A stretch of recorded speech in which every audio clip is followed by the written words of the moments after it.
A leadership shakeup at the CDC as the White House is announcing the agency's director is out, and she challenges her dismissal. The firing of Susan Monarez comes less than a month after she was sworn in.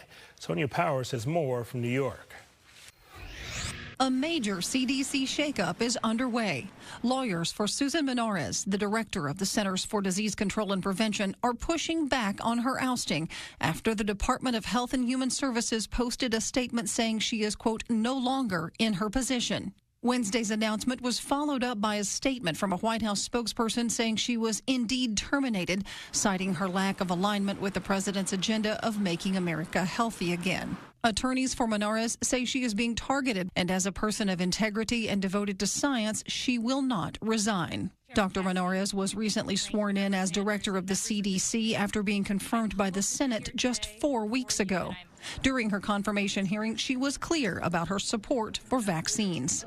I think vaccines save lives. I think that we need to continue to support the promotion of utilization of vaccines. Her lawyers argue because she was appointed by President Donald Trump to the post, he had to personally dismiss her. This comes as HHS Secretary Robert F. Kennedy Jr. narrowed the scope of who will be approved to get COVID vaccines this fall and winter, and says change within the CDC is necessary. The agency is in trouble, and we need to fix it. We need strong leadership that will go in there and that will be able to execute on President Trump's broad ambitions to restore this agency to gold standard science. The announcement of Monarez's dismissal has prompted a wave of resignations within the agency, including 4 senior officials.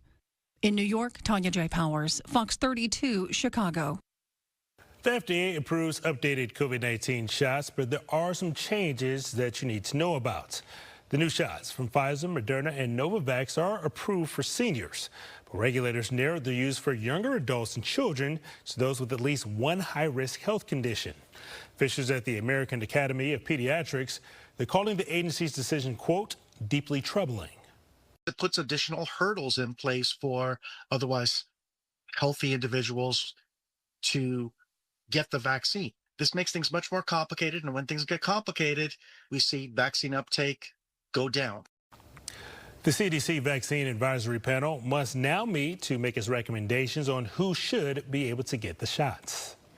Health and Human Services Secretary Robert F. Kennedy Jr. is trying to find what he calls the safest way to consume nicotine. But there are concerns this discussion could actually increase nicotine use. Nicotine pouches are probably the safest way to consume nicotine. Vapes are second, but the thing that we really want to get away from is cigarettes.